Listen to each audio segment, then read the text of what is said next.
Good evening friends, welcome back to my YouTube channel. तो आज जो हम एक्सप्लेन करेंगे वो है 10 दिसंबर का न्यूज़ टुडे। ठीक है, इसमें क्या है, देखिए सबसे पहले न्यूज़ क्या है, जो UNEP United Nation Environment Programme, उसने हाल ही में अभी एक जो है रिपोर्ट जारी की है। ठीक है, जिसका नाम क्या है, उत्सर्जन अंतराल report, emission gap report. UNEP क्या है, संयुक्त राष्ट्र पर्यावरण कार्यक्रम। ठीक है, अगर हम UNEP की बात करें तो इसका जो स्थापना जो वो है ईयर है वो 1972 है। ठीक है, और इसका हेडक्वार्टर कहाँ पे है, केनिया में। आपको कमेंट बॉक्स में ये बताना है कि कौन सी जगह पे जो है केनिया में इसका हेडक्वार्टर है। ठीक है, छोटे छोटे क्वेश्चन मैं आपसे पूछता जाऊँगा, इससे क्या होगा, आपका भी इन्वॉल्वमेंट जो है वीडियो में रहेगा। ठीक है, तो इसने अभी जो रिपोर्ट दी है उसके नाम से आपको पता चल रहा होगा कि यहाँ पे किस चीज़ का अंतराल दिखाया जाए, गैप दिखाया जा रहा है। ठीक है, तो इसके बारे में देखते हैं न्यूज़ के बारे में क्या क्या है। देखिए इसमें जो भी हमारी जो GHG गैसेज़ है ना, ग्रीन हाउस गैसेज़ कौन सी होती हैं, जो मेनली तो हमारी CO2 होती है सबसे मेनली। ठीक है, CO2 होती है, मीथेन होती है, CH4 होती है, और नाइट्रस ऑक्साइड होती है, और फ्लोरिनेटेड गैसेज़ होती है। ठीक है, ये 3-4 होते हैं, पर इसमें सबसे मेनली हमारी CO2 होती है। ठीक है, कार्बन डाइऑक्साइड। तो इसका जो एमिशन हो रहा है ना, उसके जो उत्सर्जन हो रहा है, उसका पूर्वानुमान लगाया जा रहा है 2030 वर्ष के लिए। ठीक है, उसमें जो एक ये और जलवायु, इससे जो है जलवायु पे परिवर्तन भी होगा, है ना, जो प्रतिकूल प्रभाव होगा उससे बचने के लिए हम कुछ ना कुछ उपाय भी करेंगे। तो इनके मध्य का जो भी अंतराल होगा ना, ये रिपोर्ट जो है उसकी वार्षिक समीक्षा प्रदान करती है। ठीक है, तो इस रिपोर्ट के अनुसार क्या कहा गया है कि इस शताब्दी में जो है 3 डिग्री सेल्सियस तक टेम्परेचर होने की वृद्धि है की ओर बढ़ रहा है। जबकि जो हमारा पेरिस समझौता है, ठीक है, जो पेरिस समझौता है हमारा, उसमें कहा गया है कि इस शताब्दी में जो है 2 डिग्री सेल्सियस मैक्सिमम तक हम इस 2 डिग्री सेल्सियस तक जाएंगे, और इन फिर उसके बाद जो है इसे 1.5 डिग्री तक ले जाने की कोशिश करेंगे। ठीक है, तो ये उससे काफ़ी ज़्यादा दिखा रहा है। ठीक है, अगर हम कोविड की बात करें तो इससे जो है अल्पकालिक कमी रही है बस, मतलब जो टेम्परेचर कम हुआ है वो अल्पकालिक तौर से कम हुआ है, और इससे कोई महत्वपूर्ण उपलब्धि प्राप्त नहीं हुई है। ठीक है, तो ज्ञातव्य है कि यह लक्ष्य तब तक प्राप्त नहीं होगा जब हम मजबूती से विकार्बनीकरण, डिकार्बनाइजेशन नहीं करेंगे, मतलब जो कोयला का यूज़ करते हैं वहाँ पे उसको कम से कम ज़ीरो पे नहीं ले आते उनके यूजेस को। ठीक है, तो करने के लिए आर्थिक सुधारों को आगे नहीं बढ़ाने देना होगा। GHG क्या है, जो 2010 में हमने देखा था कि इसमें 1.4% की जो है प्रति वर्ष वृद्धि हो रही थी। ठीक है, 2010 से और अभी तक इसमें इतनी वृद्धि प्रतिवर्ष हुई है एवरेज। ठीक है, वर्ष 2019 में क्या हुआ था, में वनाग्नि की जो घटनाओं में वृद्धि के कारण 2.6 वनाग्नि, जैसे जो फॉरेस्ट में आग नहीं लग जाती, जैसे आपने देखा होगा ऑस्ट्रेलिया में एक साल में, इसी साल में 2-3 बार देख चुके हैं, और अभी हाल फिलहाल में USA में भी देखा गया था। ठीक है, तो इससे जो है, इससे जो CO2 का एमिशन हो रहा है उसमें उससे भी 2.6% की जो है वृद्धि इसमें देखी गई। ठीक है, इसके अलावा GHG देशों में अत्यधिक मात्रा में G20 देशों में जो है अत्यधिक मात्रा में उत्सर्जन होता है। ठीक है, G20 देश कौन से हैं, जैसे कि आप अगर G8 की बात करें, ठीक है, जो G8 है उसका निमोनिक्स क्या था, आपने पढ़ा हो तो, GJ5 फैब्रिक। ठीक है, FABRIC। ठीक है, तो इससे G से जर्मनी होता है, J से जो है जापान हो जाता है, F से फ्रांस, A से अमेरिका, B से ब्रिटिश, R से रशिया, I से इटली, C से चाइना। ठीक है, तो आप जैसे कि ये G8 का है तो आपको कमेंट बॉक्स में जो बताना है ना वो G20 का निमोनिक्स बताना है। ये इसलिए बताना है क्योंकि जैसे 2020 में आपने देखा होगा कि एक क्वेश्चन आया था इससे कि जो जी इनमें से कौन सा देश जो है G20 का देश नहीं है। ठीक है, तो ये चीज़ आप निमोनिक्स वगैरह अभी से ही करते रहेंगे तो उससे आपको फ्यूचर में ईजी पड़ेगा। ठीक है, तो G20 के जो टॉप 4 देश है ना, उनका जो एमिशन है ऑलमोस्ट 55% जो है इन्हीं का है, GHG का एमिशन जो हो रहा है। ठीक है, टॉप 4 कौन से, ये देखिए, भारत, चीन, अमेरिका, यूरोपीय संघ प्लस ब्रिटेन, इन दोनों का। ठीक है, इन चारों का जो है टोटल 55% इन्हीं का जो है ग्रीन हाउस गैसेज का एमिशन यही 4 देश कर रहे हैं। ठीक है, इसके लिए संभावित प्रतिक्रियाएं क्या होगी, जो हमारा निवल शून्य उत्सर्जन है, निवल शून्य उत्सर्जन, जो निवल का मतलब नेट, जो एमिशन है, उत्सर्जन है, उसको ज़ीरो करना। ऐसा पॉसिबल तो है नहीं, पर इसके लिए हमें जो है और प्रतिबद्धताएं बढ़ाकर इसे जो है ग्रीन पैंडमिक रिकवरी इस तक ले जाना चाहिए। हमें उसके प्रोडक्शन को तो रोकना ही चाहिए, CO2 के प्रोडक्शन कहीं से हो रहा है, उसके अलावा हमें इसकी तरफ बढ़ना चाहिए, ज़्यादा से ज़्यादा पेड़ लगाने चाहिए, ताकि जो CO2 एमिट भी हो रही है वो जो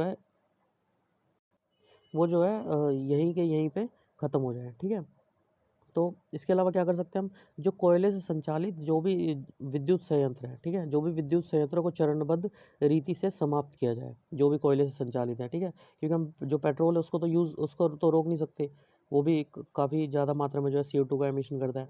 साथ ही संपूर्ण क्षेत्रों में नवीकरणीय ऊर्जा और विद्युतीकरण के आधार पर ऊर्जा क्षेत्र के जो है का पूर्ण विकार्बनीकरण मतलब हमें नवीकरणीय क्षेत्रों में जो इलेक्ट्रिसिटी है वो प्रोड्यूस करनी चाहिए, है ना, जो रिन्यूएबल सोर्सेज है उनसे। अब इसके अलावा देखिए ग्राफ दिया गया है, इसमें क्या दिया गया है, जो हमारा मेनली जो एमिशन हो रहा है वो फॉसिल CO2 से हो रहा है, इतना ये सारा, ठीक है। ये फॉसिल CO2 क्या होते हैं, जो फॉसिल होते हैं जो जैसे कि कोयला, ठीक है, कोयला या फिर जो पेट्रोल, इनके जलने पे जो प्रोड्यूस होगा ना आपका CO2, वो हमारा फॉसिल CO2 हो जाता है, ठीक है।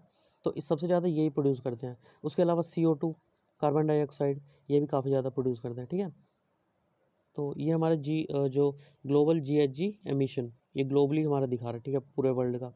उसके अलावा नेक्स्ट न्यूज़ क्या है, देखिए हाल ही में क्या हुआ, अभी केंद्रीय मंत्रिमंडल ने जो है PM वाणी करके एक जो है वो लॉन्च की है, नेटवर्क स्थापित करने को स्वीकृति प्रदान की है वाईफाई का, ठीक है। इसके अंदर PM वाईफाई वाणी की फुल फॉर्म क्या है, इसमें Prime Minister WiFi Access Network Interface, ठीक है। इसको जो है अलग अलग सार्वजनिक जो जगह होगी वहाँ पर हॉटस्पॉट दिया जाएगा, मतलब इंटरनेट आपको दिया जाएगा, ठीक है। इससे क्या होगा, यह व्यवसायों को वायरलेस इंटरनेट हॉटस्पॉट सेवाएं प्रदान करने की अनुमति प्रदान करेगा। और इसको जो है वो देने के लिए, प्रोत्साहन देने के लिए लाइसेंस शुल्क भी क्या किया गया, नहीं लिया जाएगा लाइसेंस शुल्क, ठीक है। और PM वाणी नेटवर्क के स्थापना में सेवा को विभिन्न अभिकर्ताओं द्वारा संचालित किया जाएगा, डिफरेंट प्लेयर्स द्वारा, है ना, मतलब अलग अलग जो फील्ड के होंगे वो लोग इसमें आएंगे, ठीक है। इसके अंतर्गत क्या क्या क्या बनाया जाएगा, एक तो पब्लिक डेटा ऑफिस बनाया जाएगा, ठीक है। पब्लिक डेटा अगर ऑफिस है तो उनका समूह भी होगा अलग से। तो पब्लिक डेटा ऑफिस में क्या होगा, जहाँ पे भी आप जो PM वाणी है वो उसको लॉन्च कर रहे हैं, लगा रहे हैं, वहाँ पे जो है वाईफाई तो लगाएंगे, तो वाईफाई सेवा स्थलों की स्थापना करेंगे, उसका रख रखाव संचालन का करने का कार्य करेंगे, साथ ही उपभोक्ताओं को ब्रॉडबैंड सेवा भी प्रदान करेंगे। उसके बाद जो इनका समूह होगा, एग्रीगेटर होगा, जो यह पंजीकृत उपभोक्ताओं के प्रमाणीकरण और लेखा खातों के रख रखाव का कार्य करेगा, ठीक है। उनका जो लेखा खाता होंगे ना, उनका रख रखाव करेगा। उसके अलावा ऐप प्रदाता क्या होंगे, ये पंजीकृत ग्राहकों के लिए मोबाइल ऐप विकसित करेंगे, ठीक है। जो ऐप प्रदाता, ऐप का मतलब एप्लीकेशन हो गया, तो ऐप प्रदाता तो वो एप्लीकेशन ही प्रोवाइड करेंगे। इसके अतिरिक्त PM वाणी सेवा को उपलब्धता का पता लगाने के लिए उपरांत मोबाइल ऐप में वह जानकारी डालेंगे भी, ठीक है, जो भी आपके पास उनके पास जानकारी जाएगी इसके मामले में, वो सारी ऐप में वही डालेंगे, ठीक है। सेंट्रल रजिस्ट्री, इसका रखरखाव आरंभिक स्तर पर जो है टेलीकॉम विभाग, जो C है वो उसके द्वारा किया जाएगा। यह ऐप प्रदाता सेवा प्रदाताओं द्वारा PDO और PDO-A जो एग्रीगेट है की जानकारी भी रखेगा, ठीक है। उसके अलावा PM वाणी का महत्व क्या है, PM वाणी का महत्व क्या है, विविध जो 4G मोबाइल नेटवर्क कवरेज के साथ सुदूर क्षेत्र होते हैं ना, मतलब सुदूर क्षेत्र का मतलब होता है जैसे मैं यहाँ पे बैठ के अगर कहीं दूर की किसी की जो डाटा है वो ले सकूँ, ठीक है, तो वो मतलब डिफरेंट डिस्टेंस पे डिपेंड करता है, ठीक है। तो रिमोट एरिया होते हैं ना जो, उनको सुदूर क्षेत्र कहा जाता है, ठीक है। तो मैं जितनी दूर तक मैक्सिमम जो है डाटा किसी के फ़ोन से या कंप्यूटर से ले सकता हूँ, वो सुदूर क्षेत्र होता है, ठीक है। तो सुदूर क्षेत्रों और प्रदेशों में उच्च गति के इंटरनेट का विस्तार होगा, ठीक है। ब्रॉडबैंड की उपलब्धता और उपयोग से आय, रोजगार, जीवन की गुणवत्ता, व्यवसाय करने में सुगमता आदि में जो है इंक्रीमेंट होगा, वर्धन होगा। भारत में ब्रॉडबैंड कनेक्टिविटी के अंतराल को कम करने के लिए वर्ष 2023 का न्यूनतम जो वो था, वो 100 मिलियन सार्वजनिक वाईफाई हॉटस्पॉट की आवश्यकता होगी। कम से कम 2023 तक हमें 100 मिलियन सार्वजनिक वाईफाई हॉटस्पॉट की आवश्यकता होगी लगाने की, ठीक है। तो इसके अलावा देखिए नेक्स्ट न्यूज़ क्या है, तो देखिए नेक्स्ट न्यूज़ क्या है, जो हाल ही में जो DRDO ना, जो Defence Research and Development Organisation, ठीक है, जो DRDO इसने क्या किया अभी, जो क्वांटम कुंजी वितरण है, जो क्वांटम की डिस्ट्रीब्यूशन, इस तकनीक का जो है सफलतापूर्वक परीक्षण किया है, ठीक है।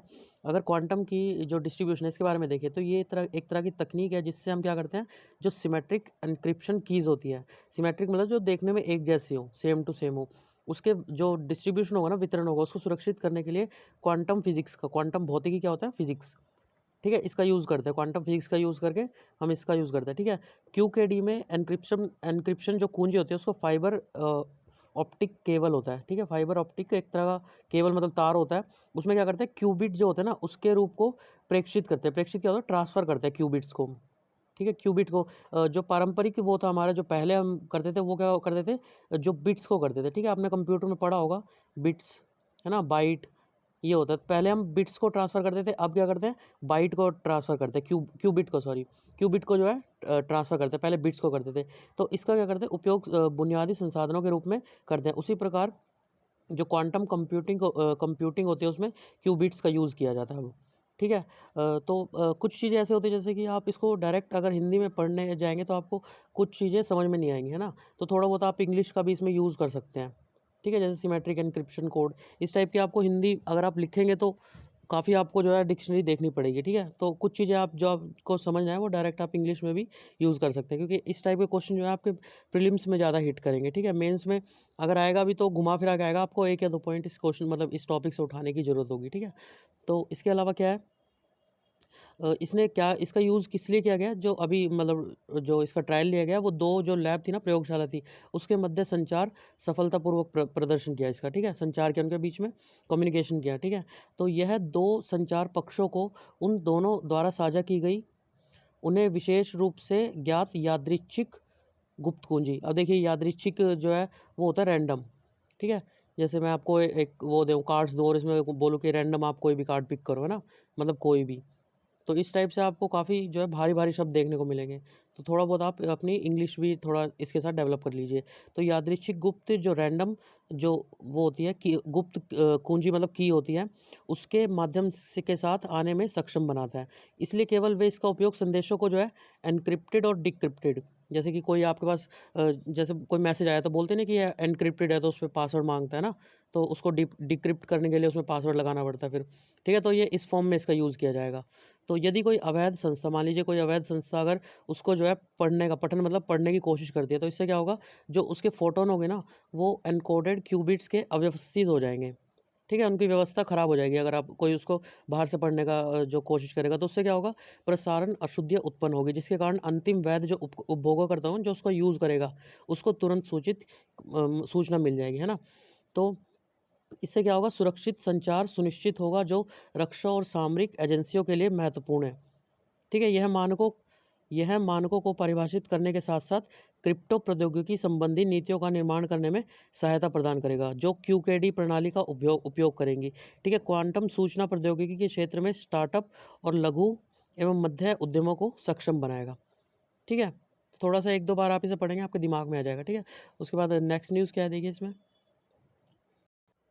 देखिए अभी हाल ही में क्या हुआ, जो मंत्रिमंडल है उन्होंने जो आत्मनिर्भर भारत रोजगार योजना है, ठीक है, ABRY, इसको स्वीकृति प्रदान करी है, ठीक है। इसके अंतर्गत क्या लॉन्च किया गया, आत्मनिर्भर भारत पैकेज 3.0। इसके तहत जो है आत्मनिर्भर भारत रोजगार योजना को अनुमोदन दिया गया, मतलब स्वीकृति दी गई। और इस योजना का उद्देश्य क्या है, 2020 से जो 23 के बीच में जो भी हमारा कोविड की वजह से जो हानि हुई है ना, उसको रिकवरी चरण में लाना। इसकी अवधि के दौरान औपचारिक क्षेत्र में जो फॉर्मल सेक्टर है हमारे, ठीक है, उसमें रोजगार को बढ़ावा देना और नए रोजगार अवसरों को प्रोत्साहित करना।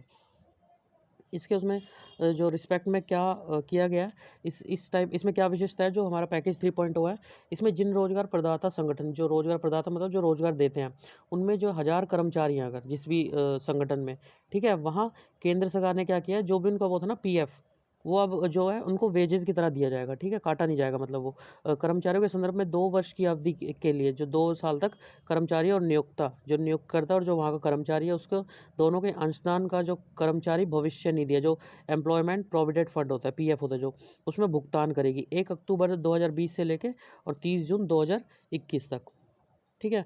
इसके अलावा जिन रोजगार में ये तो जो 1000 या 1000 से कम वालों के लिए है, और जिनमें 1000 या 1000 से अधिक है, उनमें क्या होगा, वहाँ केंद्र सरकार नए कर्मचारी, सिर्फ कर्मचारियों को जो है ना, उनको 2 वर्ष के लिए EPF दिया जाएगा, एम्प्लॉयमेंट प्रोविडेंट फंड में केवल कर्मचारी के भाग का अंशदान भुगतान करेगी, जो नियोक्ता होंगे उनको नहीं मिलेगा, ठीक है।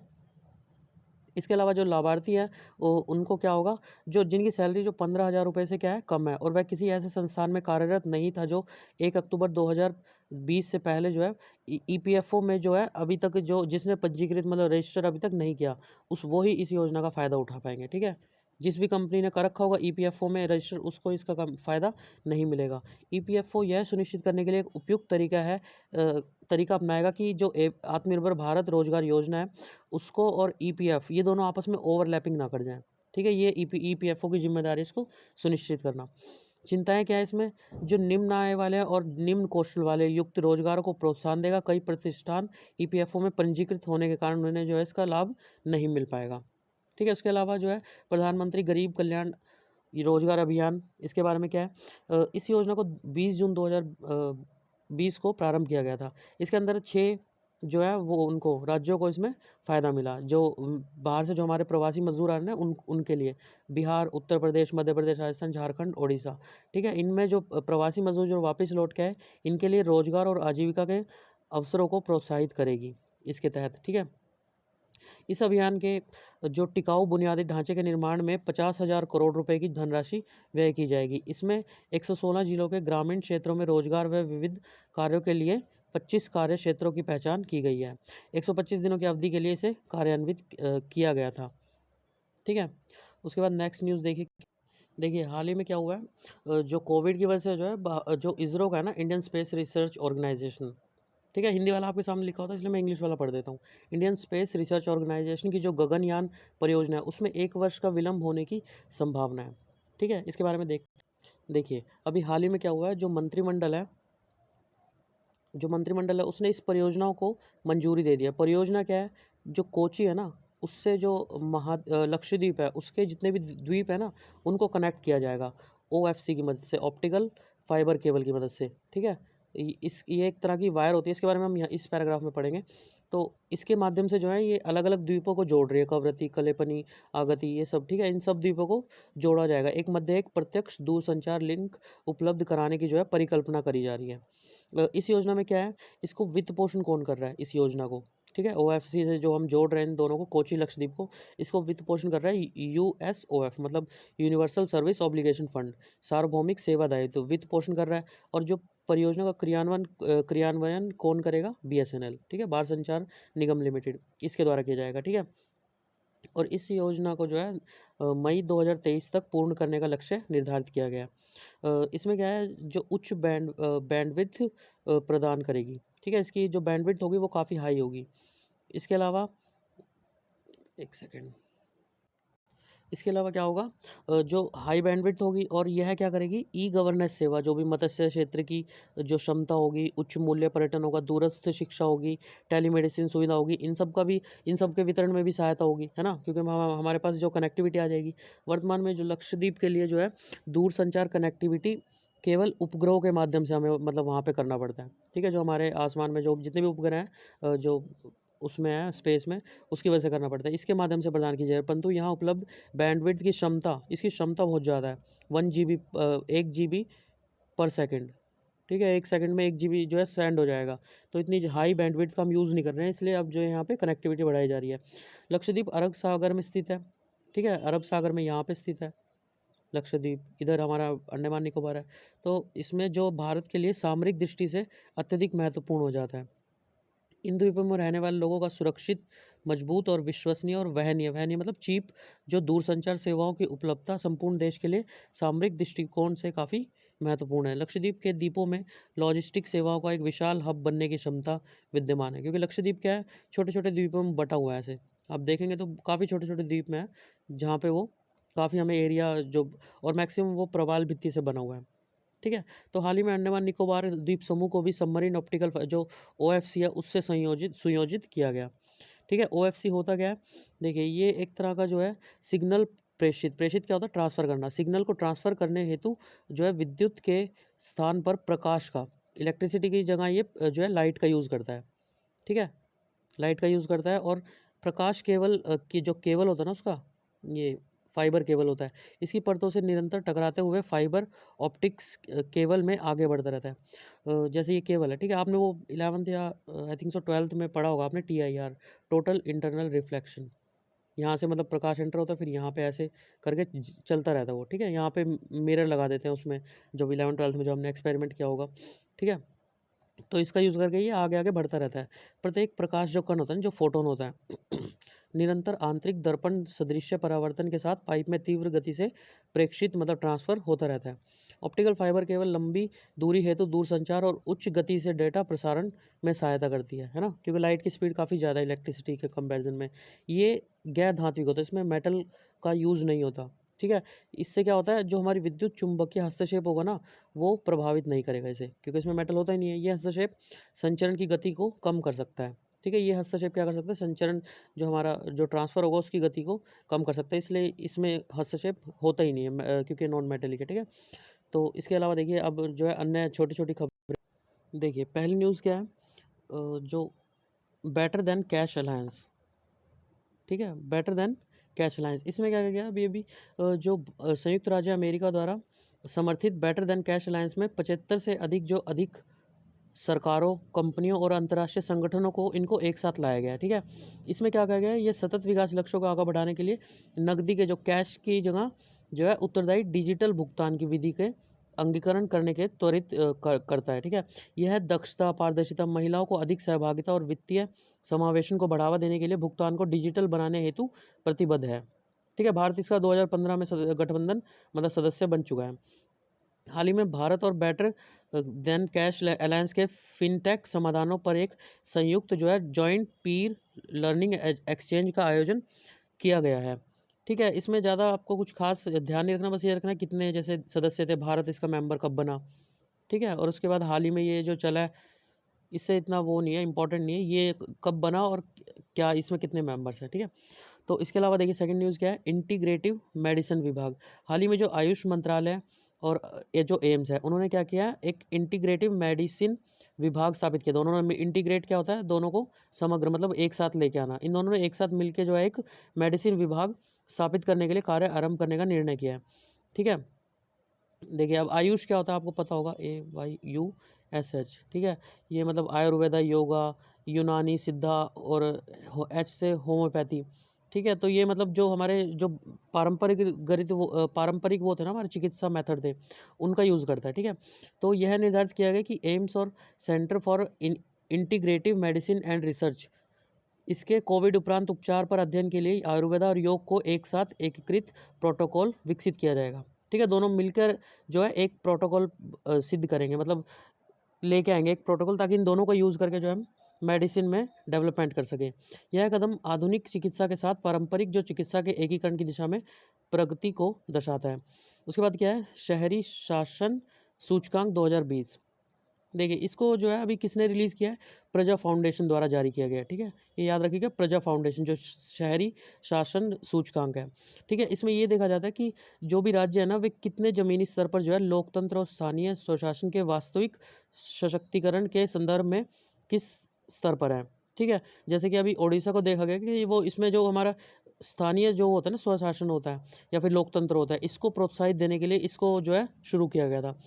इसमें देखा गया यूजीआई के अनुसार कि ओडिशा जो है इसमें नंबर 1 पर है, जबकि एंड में देखें तो मणिपुर और नागालैंड है। ठीक है, सूचकांक से स्पष्ट होता है कि किसी भी राज्य ने संविधान की 12वीं अनुसूची में उल्लिखित 18 कार्यों को अपने शहरी निकाय को प्रत्यायोजित नहीं किया है। ठीक है, इसके अलावा देखिए 3, तो इसमें 4 न्यूज़ है। ठीक है, तो जो पहली न्यूज़ है वो क्या है, विकेंद्रीकृत पोषण शासन। ये जो है हाल ही में एमपी में स्टार्ट किया गया है।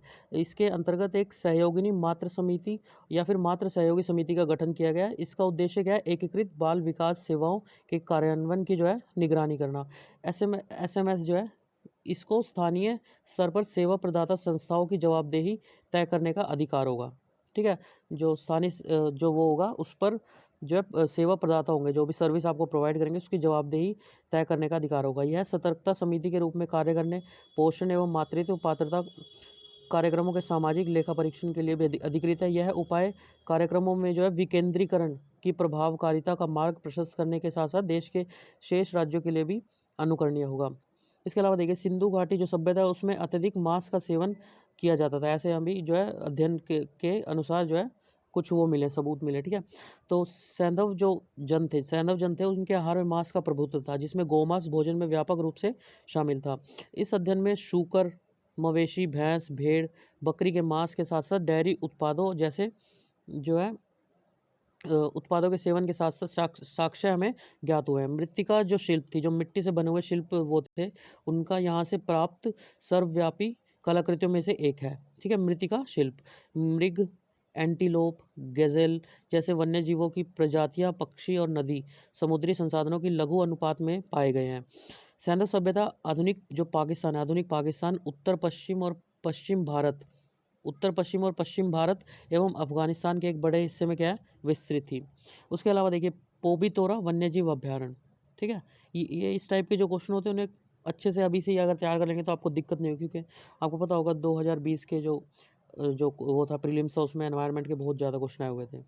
ठीक है, और ये ऐसा होता है कि आपको कहीं पे प्रिपेयर भी नहीं करने का वो मिलेगा, मतलब कोई हिंदी मीडियम में तो खासकर ज़्यादा कोई बुक है नहीं।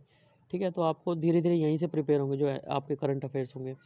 तो इसे जो है लघु काजीरंगा भी कहा जाता है। ठीक है, इसको नाम अच्छे से देख लीजिएगा, पोबितोरा वन्यजीव अभ्यारण्य, लघु काजीरंगा भी कहा जाता है। इसका कारण यह है कि यह विश्व में गैंडे के उच्चतम घनत्व, इसमें जो गैंडे का है ना वो हाईली जो है डेंसिटी मिलती है, और काजीरंगा राष्ट्रीय उद्यान के उपरांत असम में गैंडे की दूसरी सबसे अधिक सघनता को दर्शाता है। ठीक है, पोबितोरा वन्यजीव अभ्यारण्य। ठीक है, नाम 2-3 बार अच्छे से पढ़ लीजिएगा। असम में स्थित है सेम। इसकी सीमा जो है दक्षिण में गरंगाबिल और उत्तर में ब्रह्मपुत्र नदी द्वारा निर्मित की गई है। अभ्यारण्य में पाए जाने वाले अन्य जीव क्या है?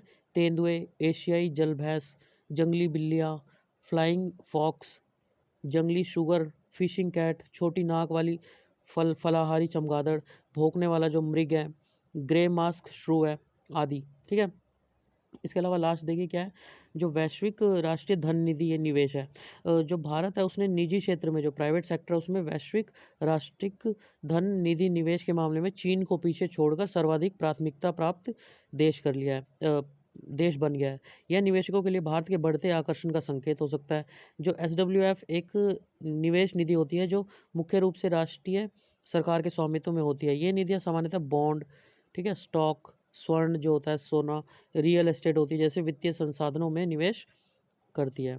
ठीक है, तो बस आज के लिए इतना ही फ़िलहाल, और मैंने कोशिश किया था कि छोटी वीडियो पर, ये 26 मिनट की हो गई। ठीक है, okay, have a good day. अगर आपको वीडियो पसंद आता तो प्लीज़ सब्सक्राइब माई चैनल, और उसके अलावा अगर कोई सजेशन है तो please write down in below in the comment box. Okay, thank you.